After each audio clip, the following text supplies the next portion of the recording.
The Democrats are absolute hypocrites. The fact is they've always supported fences and walls and partitions, but you know what?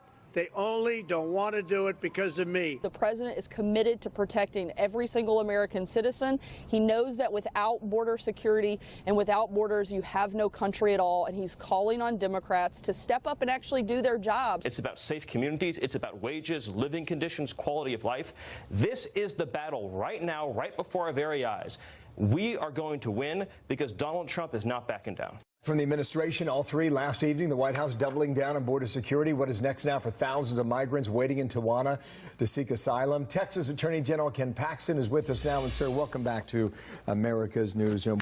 First off, what happens to them? Well, I think you're talking about the migrants in Tijuana. It's going to be a slow process. They were told from the beginning they weren't going to be let in, and so they're going to go through a very, very slow process, unfortunately. Well, what message do you think that sends down the line to these other Central American countries? I think it sends the right message that, look, you've been told you can just walk in this country. That's not going to happen. President Trump isn't going to let that happen, and so hopefully it stops. It sends the right incentives, which is don't make that trek. It's dangerous, and you're not getting in. Okay, there are 1,700 members of the U.S. military that are going home. Is that mission accomplished or complete for now for them? So my understanding is what they were doing was logistics. They were setting up fences and trying to secure the border. That they've accomplished a lot of their engineering tasks, and there's no reason to keep them there. Let them go on and do other projects. All right, you're in Washington, right? So you're in the thick of this border wall battle now. What do you think comes of it? You know, I am hopeful. I'm always hopeful. It's necessary. We've done it before. We did it along the border of El Paso and Juarez. It worked. There's certainly no reason we can't do it again. So, you know, I'm always optimistic that some way, somehow, these guys in Congress will get their act together and do the right thing. Well, you're optimistic, huh? Kirstjen Nielsen was on last hour, Department of Homeland Security, and this is how she characterized the opposition to it now. This is just a terrible example of politics at its worst. Democrats have voted for the wall before. In fact, they appropriated money for the wall just last year. Nothing has changed. In fact, the numbers have gone up. The security risks have gone up. I don't think you disagree with that, being at the forefront of this issue. The other thing she said is that we have been the most effective when we find the smugglers' routes and we gum them up and we stop them. And that would be the objective, at least initially, with additional money.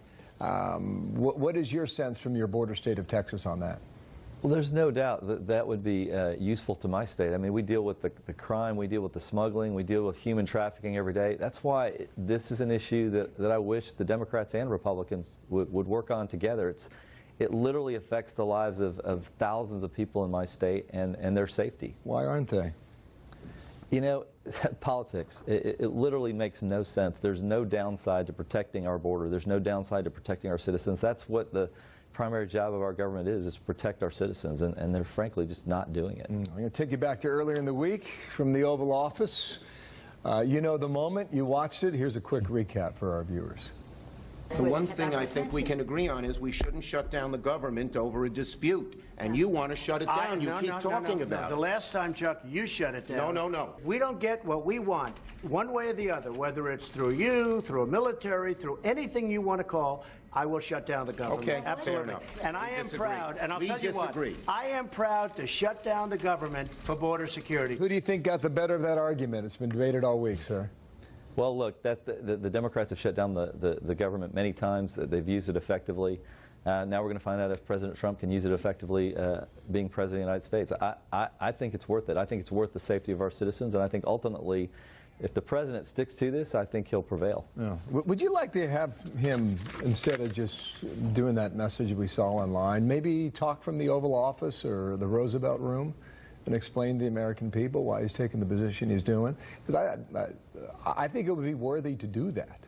No, I agree with you. I think that would be that'd be a great idea, because I think that message resonates with most Americans. It's safety. It's pure and simple safety and protecting the people of our country, and I think most Americans want that. It could happen next week. Sir, thank you for your time. Ken Paxton from Texas and Washington today. Thank you, sir. Merry Christmas. Thank you. Have a great day. Merry Christmas. You bet. Thank you. Sandra. All right, well, the bloody end to a manhunt for an accused killer. How